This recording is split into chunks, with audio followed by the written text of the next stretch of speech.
Additional IG Karachi doctor Amir Sheikh نے ladies police ملازمین سے مسائل سنے اور موقع پر احکامات جاری کیے۔ کراچی سے باہر کے لیڈیز پولیس اہلکاروں کی رہائش کا مسئلہ حل یا ان کی ہوم ڈسٹرکٹ رینج میں تبادلہ کرنے کا حکم۔ کراچی پریس کلب کے باہر احتجاج کرنے والی پولیس افسر روبینہ شاہین کا مسئلہ سنا اور حل کرنے کی یقین دہانی کرائی۔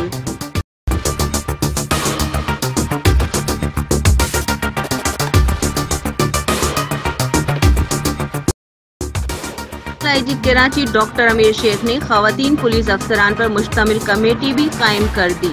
لیڈیز پولیس فورس کے ملازمین اپنے مسائل کمیٹی یا فوکل پرسن کے ذریعے افسران تک پہنچائیں۔ پھر بھی کسی ملازم کو کوئی مسئلہ ہو تو پولیس کے واٹس ایپ نمبر پر بھیجیں یا ہر ہفتے کو گارڈن ہیڈ کوارٹر میں پیش کریں۔ ایڈیشنل آئی جی کراچی کی جانب سے کراچی کے وومن ایس ایچ اوز اور ایس آئی اوز کو بھی گاڑیاں فراہم کرنے کا اعلان۔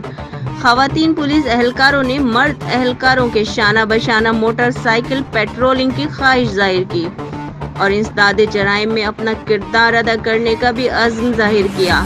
کراچی پولیس چیف نے انہیں موٹر سائیکل فراہم کرنے کی یقین دہانی کرائی۔